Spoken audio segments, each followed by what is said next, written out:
Welcome to r/Bestof Redditor Updates, where OP slowly comes to the realization that her boyfriend is abusive. Our next Reddit post comes from r/Relationship Advice. I'm a 25-year-old woman, and my boyfriend, who's 25, says really mean things to me in his sleep. I need to preface this by saying that when my boyfriend is awake, he's wonderful, and I couldn't be happier. We laugh and joke all day, and spending time with him in general is truly a joy. Yes, I mean this. No, he doesn't upset me at all when he's awake. Also, for some background, he works night shifts at a job that he really hates, so when he comes home, he just likes to relax, unwind, usually with a whiskey or beer. Typically, we cuddle, or I massage his legs and backs until he's drunk enough to fall asleep. And OP clarifies, he's not an alcoholic, he doesn't need alcohol to fall asleep, he just likes to take a drink, which helps him fall asleep. I have insomnia, so I usually end up staying awake for a while after he falls asleep. I'm also really sensitive to aggressive tones of voice due to some past trauma.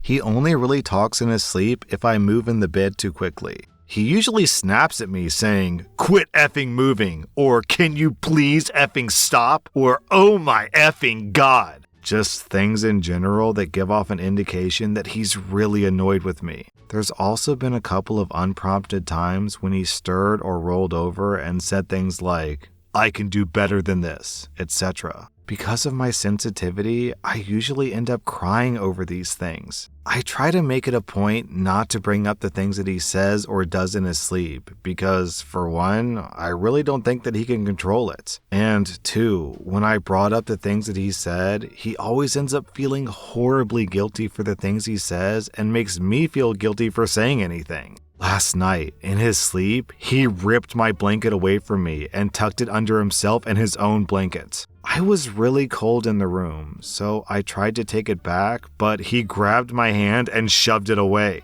I didn't want to have to wake him up, but he's a lot stronger than me, and no matter what I tried to do, I just couldn't get the blanket back. I shook him gently and kept saying, "Baby, can you please give me back my blanket?" I was met with sleepy grunts, but he still wouldn't give it back. Finally, after a little persistence, he sat up really quickly and yelled, "What do you want? Jesus, you're annoying!" I said, "I just want my blanket back, please." He shoved it towards me and nearly knocked me off the bed, and then instantly laid back down and started snoring. I didn't sleep at all last night because of this. It's really eating at me. I really don't want to be annoying to him, especially when he's trying to rest after work. But I also don't know how I can keep putting up with this. Part of me wonders if he actually means any of the things that he says. When he woke up this morning, I couldn't bring myself to say anything about it, but I also couldn't look him in the eyes. I guess my question is, am I being too sensitive? Should I bring this up to him? Then, 5 days later, OP posted an update. First off, OP defends her boyfriend against people in the comments who are accusing him of being alcoholic or abusive, and she says, no, he functions just fine without alcohol, and he doesn't have an abusive bone in his body. Then, onto the update. Shortly after I made this post, I asked him if he thought that I was annoying, and he said, "Of course not," and asked me what prompted the question. When I brought up what he did in his sleep, he got very quiet for a short while and then asked, "Why didn't you slap the bejesus out of me?" Which made me chuckle quite a bit. He then went on to say that he would prefer if I tell him about the things that he says in his sleep, stressing that if he ever crosses a line like that ever again, I have full permission to smack the life out of him, which I would never do. I asked him if it was a possibility that the alcohol was making him sleep more restlessly, and he said, "Maybe, I don't know." I then asked him if it would be a possibility to try going a couple of nights without alcohol, and he agreed. Since then, our co-sleeping has been wonderful, restful, and peaceful, except for the night before last. He shook me awake while I was sleeping, and I asked him what was up. Baby, I'll show you." I had no idea what he was talking about, so I asked him, and he said, "I'll show you." I said, "Baby, are you still asleep?" And he said, "Yeah, I'll show you." Then he instantly started snoring again. I must have giggled myself back to sleep. Then, 2.5 years later, OP posted an update. Going back and reading these posts was insanely difficult. I want to kick myself for how deep in denial I was. Everyone in the comments was telling me that my boyfriend is an alcoholic, and I fought so hard against that. But it was true. A few months after my last post, I had an epiphany moment. It was 3 a.m. and he was drunk. He begged me to make him a pot of spaghetti because he liked the way I cooked it. I asked him if he would strain the pot for me because the pot that we had didn't have thermal safe handles or whatever they're called, and I would often burn myself trying to do it on my own. He grumbled for a bit and said fine, but after less than 5 minutes, he said that he was going to hang out in our bedroom. I begged him not to because he would fall asleep, and trying to wake him up when he falls asleep drunk often becomes a nightmare of verbal abuse. He insisted that he wouldn't fall asleep, but lo and behold, he did. I thought to myself, great, now I get to choose between burning my hands or being berated until I cry, all over a pot of effing spaghetti. I chose to burn my hands. I angrily made myself a plate and put the rest in Tupperware, and reality hit. I'm just like my mom. My mom has been with an alcoholic for 13 years. He's awful to her in so many ways, but she puts up with it because A, she feels like she can't do any better, and B, she believes that it's her duty as a wife to just deal with it quietly. And now I was falling down the same path. I thought that if I could just grin and bear it, he'd see how much I love him and how much I do for him and realize that he needs to put in the same effort. Boy, howdy, was I effing wrong. I took off to a friend's house for the night, and he panicked when he woke up in the morning and I wasn't there. He called me, crying, begging me to return. I unleashed all of my feelings on him, and in more words, I told him that I didn't have much of an incentive to return, and how could I know that he'd do better? His tears turned to anger, and he screamed at me through the phone. It was terrifying.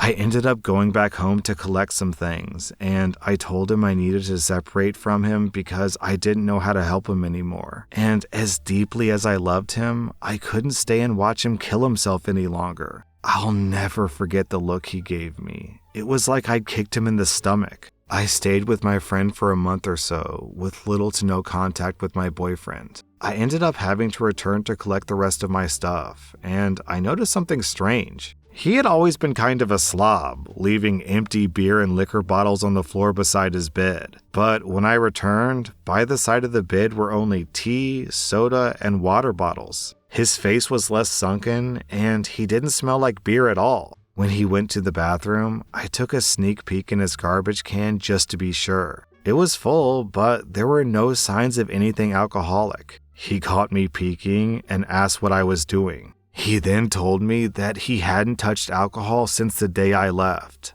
I was shocked. We ended up sitting and talking for a while. He said that being sober was hard, and he had the shakes all the time, and he missed me. I missed him too. I had been infatuated with him since I was 13. Those feelings weren't going away anytime soon. So, to wrap things up, we ended up getting back together. He celebrates 2 years of sobriety this week. I'm so proud of him. He sleeps restfully now and is no longer mean to me in any facet. Also, we're engaged now. Thanks for reading. I'm sorry that I fought you guys so hard, and thank you for telling me the truth even though I wasn't ready to hear it. Man, that's one of the things I love about Reddit so much, is it's one of the few places I feel like where someone can actually see reality for what it really is. OP in this story was clearly in denial, and people were saying, OP, your boyfriend's an alcoholic. Please look at the signs. And it's not really clear if, the spaghetti incident is what pushed her over the edge by itself,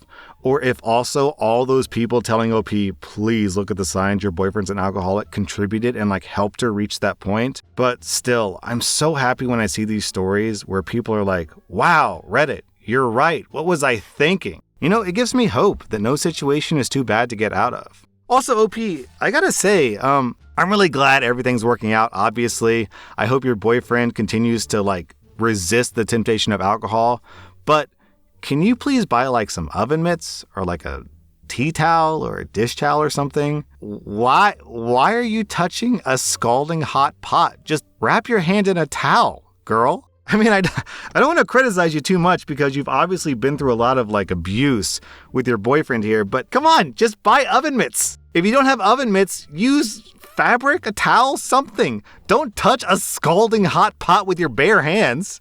Our next Reddit post is from r/relationship advice. I'm a 24-year-old woman, and I met Jake, who's 25, about 2 years ago while out and bonding over the fact that we graduated from the same college. We went on a couple of dates and we were getting to know each other when he let me know that he had more or less eaten pizza every day for the past 3 years. I didn't love that idea, but I thought that he was pretty cool besides that, and I figured it was just a little quirk he had and that he was exaggerating and that the dude just really liked pizza. He was not exaggerating. He eats pizza every single day without fail. Each time we go out, it has to be pizza, and after a few fights here or there, it's been pretty much an unspoken understanding that when we go out, we will be getting pizza. Also, it's not just any pizza, he's even picky about his pizza. He'll make us go to a few totally inconvenient pizza places that requires a subway ride and is far from where either of us live. We live in New York City, and I'm sure that most of you know you pretty much can't pass a single block without stumbling upon a pizza place. So it's not like those places are our only options.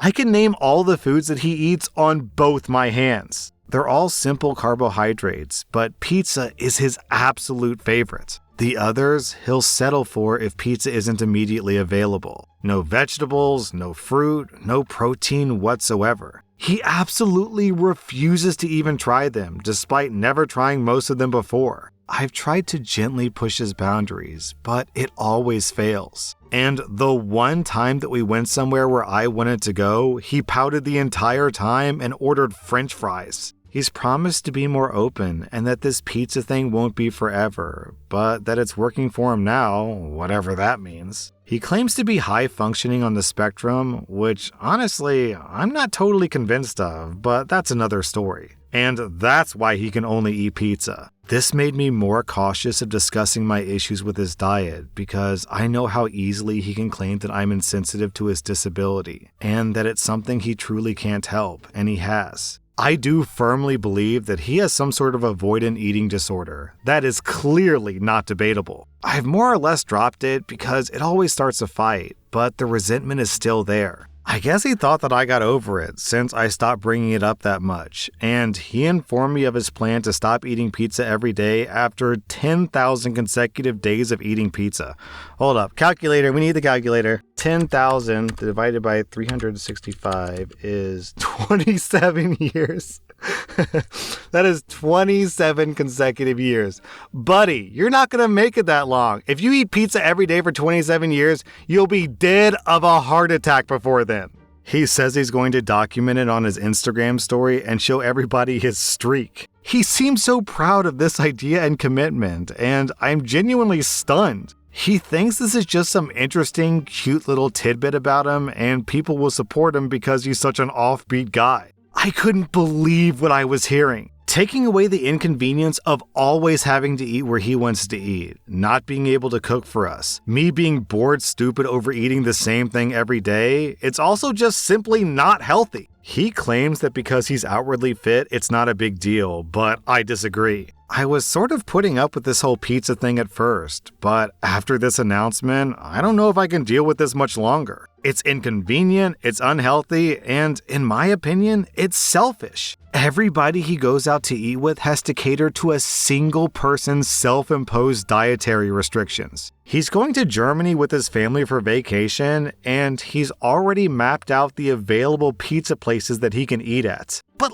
why would you want German pizza over authentic German cuisine? It very well could be something that he can't help, and he has claimed to be getting help through therapy with it, but I'm seeing no progress. And honestly, I don't think that he wants to, and only says that he's working on it to placate me. He talks about having a future with me and having kids, but there's no way I would even consider that if he continues to commit to this pizza streak, just for the fear of setting a bad example for our kids' eating habits. I've tried gently coaxing. I've tried showing him studies on how his diet affects his life and sets back his fitness goals that he's always complaining about never reaching. I've tried fighting and anger, only to be told that I'm a butthole because I need to accept him as he is and that he can't help it. maybe he's right, that I have to accept it or I have to move on, and at this point, I truly don't think that I can accept it. He's great in almost every other way, except for this. I feel guilty for letting it go on this long when it bothered me from the very beginning, but I can't change that now. Do I concede and let him eat whatever he wants because he's a grown man? Or should I draw this boundary and continue to push him and to push himself to give an ultimatum? Or do I just need to throw in the towel at this point and move on with my life? I never thought I'd get so stressed out over pizza, for F's sake. Ugh. Yeah, OP, I'm with you. This guy is a real pizza work. Then, about 2 weeks later, OP posted an update. This update is way more dramatic and unpleasant than I had hoped, but it is what it is. I decided to give it one last shot at broaching this issue with him and letting him know how serious it was to me, that he needed help, and so long as I saw that he was trying, that was all that I asked for. We were out to dinner. I'm sure you can all guess what we had to eat when he brought up his trip to Germany and how he would have to find a supermarket soon in order to stock up on frozen pizzas to keep his streak going. I was hoping to do it after the trip so as to not ruin his good time, but I figured now was as good a time as any. I said, maybe you don't have to continue the streak. Maybe you could just try some German cuisine without worrying about having to get pizza into your diet the entire time. Have you talked with your therapist about your avoidant eating? No way! I have people depending on me to continue this streak. I don't want to let them down. I don't think anybody really cares about this streak as much as you do. And frankly, I'm worried about you. This is really unhealthy and it's consuming your life. You're about to go to this incredible trip to Germany, and the forefront of your mind is to get to a grocery store to pick up frozen pizzas. I think you really need to discuss this with your therapist again. We had a back and forth the rest of our meal about his diet and how it was affecting our relationship. He doesn't think it's a problem because his health is fine. Keep in mind, he's only 25. And how I'm being a busybody and I needed to mind my own business. I let him know that this is my own business because what he does affects me too. We can only go out to eat one thing. We can never have a meal at home together, and if we did decide to move forth and have kids, the example he's setting is awful. We let go of the issue for the rest of the dinner, not wanting to escalate it, and ate in silence. The plan for after was for me to go back to his place where I would spend the night. The entire trip home, he was silent, but very obviously simmering, while I wished that I had just gone home. I should have gone home. I guess I didn't expect the storm that waited when I got to his place. He flipped out. He began screaming about how he was so sick of me bringing this up and how it was his life, and how I couldn't control what he did or ate. I told him that I cared about him and his health, and I wanted him to recognize that what he was doing wasn't healthy. I ultimately agreed that he was right. I couldn't control what he did or what he ate, but he can't expect that I stick around and watch and enable him like I've been doing in the past. It escalated from there, how he had been there for me the entire time when I was an active alcoholic and through my relapses. I could not and still cannot dispute that.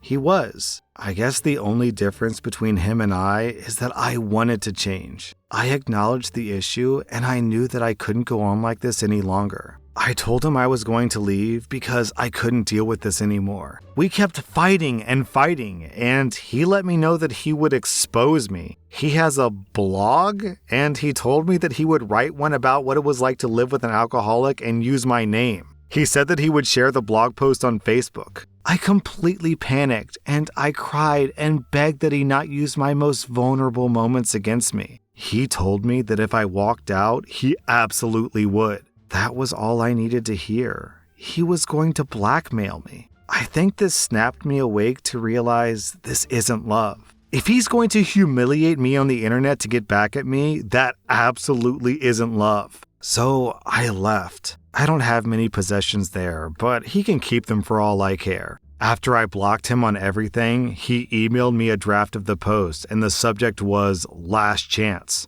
Let him post it. F it. I can't control other people. I can only control myself and how I react. I deactivated all of my social media, and I'm ready to move on with my life. It hurts that someone I trusted so much would explicitly broadcast my past, but it's a learning lesson. Thank you all for reading. Then, almost 4 years later, OP posted an update. So he was all talk, no follow through on the blackmail. I blocked him on everything that night without warning or explanation, and I never looked back. Almost 4 years now of no contact, and I couldn't be happier. Good riddance. Did I ever mention that he threatened to unalive himself every time that I threatened breaking up too? Good times, good times. Okay, so I want you all to know that I put in the effort to try and track down this guy's blog, but unfortunately I couldn't find this guy's blog, probably because it's a blog about eating a pizza and it's buried so deep in Google because no one would ever want to read that. I'm glad OP has moved on from this, but you know who we really need to hook up? This pizza guy and the mustard guy from a couple of weeks ago. Remember him, the guy who almost murdered his wife because she wouldn't eat mustard? I feel like these two guys would get along great. That was r/Best of Redditor updates, and if you like this content, check out my podcast where I publish the exact same episodes. Also, hit that subscribe button because I put out new Reddit videos every single day.